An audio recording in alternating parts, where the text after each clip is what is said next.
ಬಂಧುಗಳೇ, ನನ್ನ ಹೆಸರು ಮನೋಜ್ ಕುಮಾರ್ ಎಂಜಿ, ಸಂಶೋಧಕರು, ಹಿಂದಿ ಅಧ್ಯಯನ ವಿಭಾಗ, ಮಾನಸ ಗಂಗೋತ್ರಿ, ಮೈಸೂರು ವಿಶ್ವವಿದ್ಯಾನಿಲಯ, ಮೈಸೂರು. ಸ್ನೇಹಿತರೆ, ನಾನು ಇವತ್ತು ಡಾಕ್ಟರ್ ಸಿದ್ಧಲಿಂಗಯ್ಯನವರ ಬಗ್ಗೆ ಒಂದು ಕಿರುಪರಿಚಯವನ್ನು ನಿಮ್ಮ ಒಡನೆ ಹಂಚಿಕೊಳ್ಳಲಿದ್ದೇನೆ. ಮೊನ್ನೆ ಅಷ್ಟೇ ದಲಿತ ಸಾಹಿತ್ಯದ ಬಂಡಾಯ ಕವಿಗಳು, ನೊಂದವರ ದನಿಯಾಗಿದ್ದಂತಹ ನಿಮ್ಮೆಲ್ಲರ ನೆಚ್ಚಿನ ಮತ್ತು ನಾಡು ಕಂಡಂತಹ ಅಪ್ರತಿಮ ಕವಿಗಳಾದಂತಹ ಡಾಕ್ಟರ್ ಸಿದ್ಧಲಿಂಗಯ್ಯನವರು ನಾಡಿನ ಸಮಸ್ತ ಜನತೆಯನ್ನು ಬಿಟ್ಟು ಭಾರತ ಲೋಕಕ್ಕೆ ಹೊರಟು ಹೋದರು. ದುರದೃಷ್ಟವಶಾತ್ ಈ ಕೊರೋನಾ ಮಹಾಮಾರಿಯಿಂದ ಅವರನ್ನು ನಾವು ಕಳ್ಕೊಳ್ತಕ್ಕಂಥ ಪರಿಸ್ಥಿತಿ ಬಂತು. ಸಿದ್ಧಲಿಂಗಯ್ಯನವರು ರಾಮನಗರ ಜಿಲ್ಲೆಯ ಮಾಗಡಿ ತಾಲೂಕಿನ ಮಂಚನಬೆಲೆ ಗ್ರಾಮದ ದೇವಯ್ಯ ಮತ್ತು ವೆಂಕಟಮ್ಮ ದಂಪತಿಗಳ ಸುಪುತ್ರರಾಗಿ 1954ರ ಫೆಬ್ರವರಿ 3ರಂದು ಜನಿಸ್ತಾರೆ. ಸ್ವಗ್ರಾಮದಲ್ಲಿ ಬಾಲ್ಯ ಶಿಕ್ಷಣವನ್ನು ಮುಗಿಸಿದ ಸಿದ್ಧಲಿಂಗಯ್ಯನವರು ಮಾಗಡಿ ತಾಲೂಕಿನ ಹೊಸಹಳ್ಳಿಯಲ್ಲಿ ಪ್ರೌಢಶಿಕ್ಷಣವನ್ನು, ಬೆಂಗಳೂರು ವಿಶ್ವವಿದ್ಯಾನಿಲಯದಲ್ಲಿ BA ಪದವಿ, MA ಪದವಿಯನ್ನು ಪಡೆಯುತ್ತಾರೆ. ನಂತರ ನಾಡಿನ ಹೆಸರಾಂತ ಕವಿಗಳು ಹಾಗೂ ರಾಷ್ಟ್ರಕವಿಗಳಾದಂತಹ GS ಶಿವರುದ್ರಪ್ಪನವರ ಮಾರ್ಗದರ್ಶನದಲ್ಲಿ ಗ್ರಾಮ ದೇವತೆಗಳು ಎಂಬ ವಿಷಯದ ಕುರಿತು ಸಂಶೋಧನೆ ನಡೆಸಿ PhD ಪದವಿ ಪಡೆಯುತ್ತಾರೆ. ಹಾಗೆ ಮುಂದಿನ ದಿನಗಳಲ್ಲಿ ಬೆಂಗಳೂರು ವಿಶ್ವವಿದ್ಯಾನಿಲಯದಿಂದ ಪ್ರಾಧ್ಯಾಪಕರಾಗಿ ವೃತ್ತಿ ಜೀವನವನ್ನು ಪ್ರಾರಂಭಿಸುತ್ತಾರೆ. ಹಾಗೆಯೇ ಬೆಂಗಳೂರು ವಿಶ್ವವಿದ್ಯಾನಿಲಯದ ಕನ್ನಡ ವಿಭಾಗದ ನಿರ್ದೇಶಕರಾಗಿಯೂ ಸೇವೆಯನ್ನು ಸಲ್ಲಿಸ್ತಾರೆ. ಸಿದ್ಧಲಿಂಗಯ್ಯನವರ ಒಲೆಮಾದಿಗರ ಹಾಡು ಅದ್ಭುತವಾಗಿದ್ದು ಕರುನಾಡಿನಲ್ಲಿ ಒಂದು ಕ್ರಾಂತಿಯನ್ನೇ ಉಂಟು ಮಾಡಿತು. ಹೀಗೆ ದಮನಿತರ ಪರವಾಗಿ, ಶೋಷಿತರ ಪರವಾಗಿ, ನೊಂದವರ ಪರವಾಗಿ ಹಾಡು ಕಟ್ಟಿ ಕವಿತೆಗಳ ಮೂಲಕ ತಮ್ಮನ್ನು ಸಾಹಿತ್ಯ ಲೋಕದಲ್ಲಿ ಗುರುತಿಸಿಕೊಂಡವರಲ್ಲಿ ಸಿದ್ಧಲಿಂಗಯ್ಯನವರು ಒಬ್ಬರು. ಸಿದ್ಧಲಿಂಗಯ್ಯನವರು ಕನ್ನಡ ಮತ್ತು ಸಂಸ್ಕೃತಿ ಇಲಾಖೆ ಹಾಗೂ ಕುವೆಂಪು ಭಾಷಾ ಭಾರತಿ ಬೆಂಗಳೂರು ವಿಶ್ವವಿದ್ಯಾನಿಲಯ ಇವರು ಹೊರತಂದಂತಹ ವಿಶ್ವರತ್ನ ಡಾಕ್ಟರ್ ಬಾಬಾ ಸಾಹೇಬ್ ಅಂಬೇಡ್ಕರ್ ಅವರ ಬರಹಗಳು ಮತ್ತು ಭಾಷಣಗಳು ಸಂಪುಟಗಳನ್ನು ಹಿಂದಿ ಭಾಷೆಯಿಂದ ಕನ್ನಡ ಭಾಷೆಗೆ ಅನುವಾದಿಸುವಲ್ಲಿ ಪ್ರಮುಖ ಪಾತ್ರ ವಹಿಸಿದವರು. ಸಿದ್ಧಲಿಂಗಯ್ಯನವರಿಗೆ ನಾಡಿನ ಹೆಸರಾಂತ ಪ್ರಶಸ್ತಿಗಳಂತಹ ನಾಡೋಜ ಪ್ರಶಸ್ತಿ, ಪಂಪ ಪ್ರಶಸ್ತಿ, ಅಂಬೇಡ್ಕರ್ ಪ್ರಶಸ್ತಿ, ಬಾಬು ಜಗಜೀವನರಾಮ್ ಪ್ರಶಸ್ತಿ, ಆಳ್ವಾಸ್ ನುಡಿಸಿರಿ ಪ್ರಶಸ್ತಿ, ಹೀಗೆ ಹಲವಾರು ಪ್ರಶಸ್ತಿಗಳ ಗೌರವಕ್ಕೆ ಭಾಜನರಾಗಿದ್ದಾರೆ. ಸಿದ್ಧಲಿಂಗಯ್ಯನವರು ನಾಡಿನಲ್ಲಿ ನಮ್ಮ ಕರ್ನಾಟಕದ ರಾಜ್ಯದ ವಿಧಾನ ಪರಿಷತ್ ಸದಸ್ಯರಾಗಿ 2 ಬಾರಿ ಆಯ್ಕೆಯಾಗಿದ್ದಾರೆ. ಅವರ ಹಲವಾರು ಕೃತಿಗಳು ಬೇರೆ ಬೇರೆ ಭಾಷೆಗಳಿಗೆ ಅನುವಾದವಾಗಿದ್ದು ಉಂಟು. ಹೀಗೆ ಸಿದ್ಧಲಿಂಗಯ್ಯನವರ ಬಗ್ಗೆ ಹೇಳಬೇಕಾದರೆ ಪದಗಳೇ ಸಾಲದು, ದಿನಗಳೇ ಸಾಲದು. ಈ ಮರೆಯಲಾಗದಂಥ ಮಾಣಿಕ್ಯನನ್ನು ಪಡೆದ ಕರುನಾಡು ಧನ್ಯ. ಅವರ ಈ ಕಿರುಪರಿಚಯವನ್ನು ಮಾಡಲು ನಾನು ಧನ್ಯ ಎಂದು ಹೇಳಲು ಇಚ್ಛಿಸುತ್ತೇನೆ.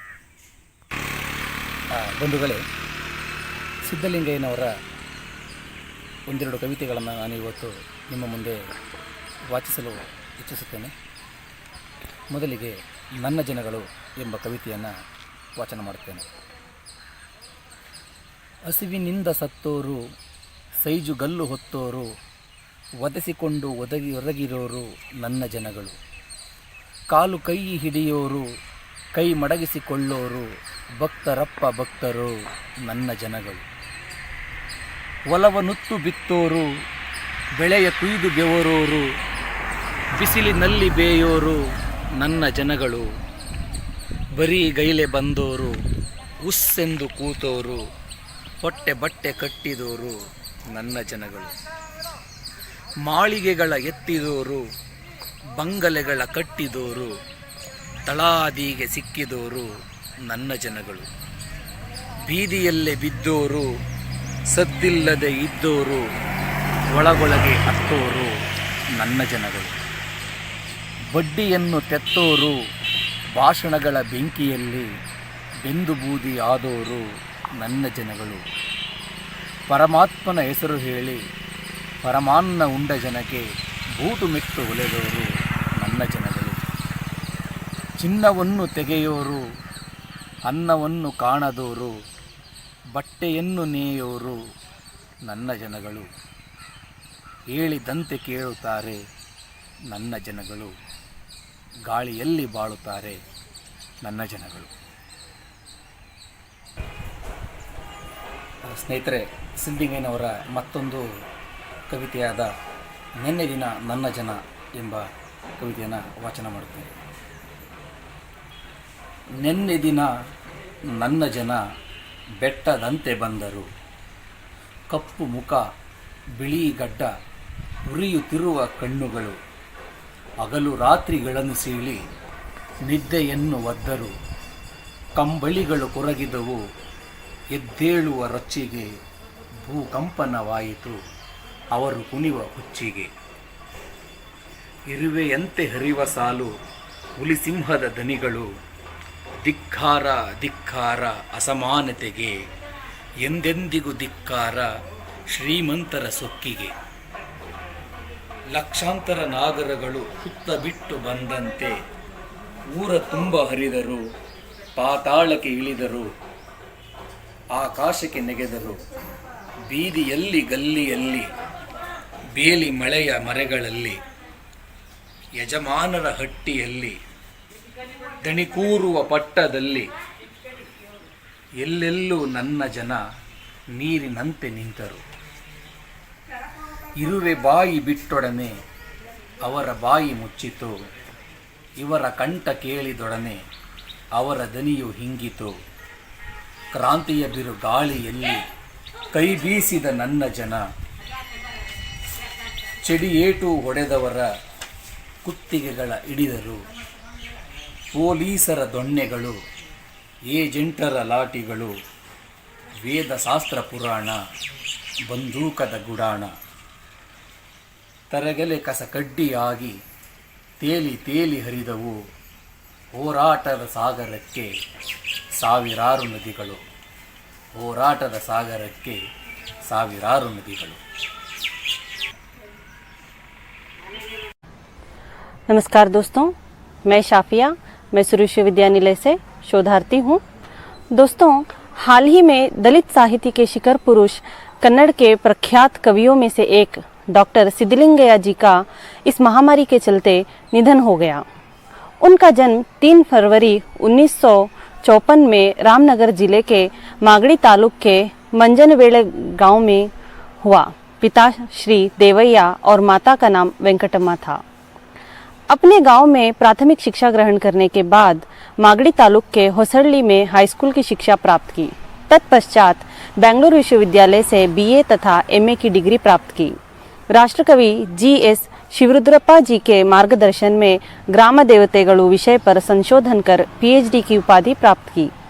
बेंगलुरु विश्वविद्यालय में प्राध्यापक के रूप में अपने व्यावसायिक जीवन का आरंभ करने के बाद वे कन्नड़ विभाग के निर्देशक पद पर कार्यरत रहे।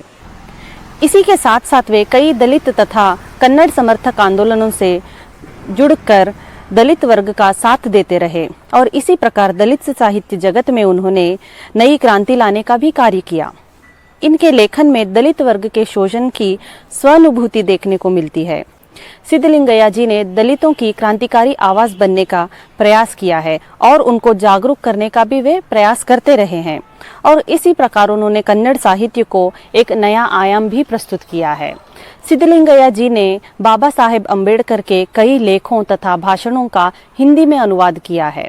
सिद्धलिंगय्या जी नाडोजा प्रशस्ति तथा पंपा प्रशस्ति जैसे कई पुरस्कारों से सम्मानित भी हो चुके हैं और कर्नाटक विधान परिषद के वे सदस्य भी रह चुके हैं। इसी तरह सिद्धलिंगय्या जी के बारे में बताते जाएं तो समय कम पड़ेगा। ऐसे अविस्मरणीय व्यक्ति का जाना आज हमारे बीच बेहद दुखद है। आखिर हिंदी समूह की ओर से सिद्धलिंगैया जी को श्रद्धांजलि के रूप में 2 कविताएं मनोज ने अभी आपके सामने प्रस्तुत की। उन्हीं कविताओं का अनुवाद मैसूर विश्वविद्यानिलय के हिंदी विभाग की विभागाध्यक्षा प्रोफेसर प्रतिभा मुदलियार जी ने हिंदी में किया है। मैं आपको पढ़कर सुनाने वाली हूँ। कविता का नाम है मेरे लोग। कल मेरे लोग पर्वत के समान आए, काला मुख, सफ़ेद दाढ़ी, उग्र आँखें, रात दिन की हराम कर नींद लिहाफ हटाकर रोश से भरे। भूकंप ही हुआ था उनके रोश नर्तन से, चींटी के समान रेंगने वाले शेर की दहाड़ में करते असमानता का धिक्कार और धिक्कार। अमीरों की हेकड़ी का हर बार धिक्कार। लाखों सर्प बाम्बी से निकले, सारे गांव में फैले, पाताल में कूद पड़े, आसमान को छू आए। सड़कों पर, गलियों में, बाड़ी पर, मकानों पर, स्वामियों के घरों पर, देवताओं के स्थानों पर, कहाँ कहाँ पर पानी की तरह ठहर गए मेरे लोग। इनकी ज़ुबान खुली तो उनका मुंह बंद, इनकी ध्वनि सुनी कि उनकी आवाज़ दुबकी। छड़ी से पीटने वाले या हो गर्दन दबोचने वाले, तूफान से हाथ मिलाने पर थे मेरे लोग। पुलिस के डंडे, एजेंटों की तलवार, वेद शास्त्र पुराण, बंदूक के डंडे, सब तिनके और कूड़े से हवा में तैर तैर कर आंदोलन के समुद्र से हजारों नदियों से मिल रहे थे। इन्हीं की और एक कविता है, वे मेरे लोग हैं, जो इस प्रकार है। भूख से मरते हैं, बड़े पत्थर ढोते हैं, उनकी पीठ पर लात मारी जाती है, वे मेरे लोग हैं। हाथ पैर जोड़कर दया की भीख मांगते हैं, जो इतने भक्तों के भक्त हैं, वे मेरे लोग हैं। मिट्टी में बोकर बीज फसल काटते, चिलचिलाती धूप में पसीने तरबतर होते हैं, वे मेरे लोग हैं। वे खाली हाथ लौट और लंबी सांसें भरते हैं, फटे हाथ और खाली पेट होते हैं, वे मेरे लोग हैं। ऊंचे मकान और बंगले बनाते हैं और उसी के नीचे दब जाते हैं, वे मेरे लोग हैं। सड़कों पर गिर जाते फिर भी चुप रहकर भीतर ही भीतर रोते हैं, वे मेरे लोग हैं। सूद भरते हैं, भाषणों की आग में जलकर खाक होते हैं, वे मेरे लोग हैं। भगवान का नाम लेकर परम अन्न खाते हैं, जूते सिलते हैं, वे मेरे लोग हैं।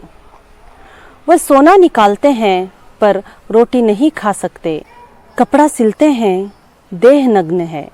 जो कहा जाता है वही वे करते हैं, बस हवा पर जीते हैं, वे मेरे लोग हैं। धन्यवाद।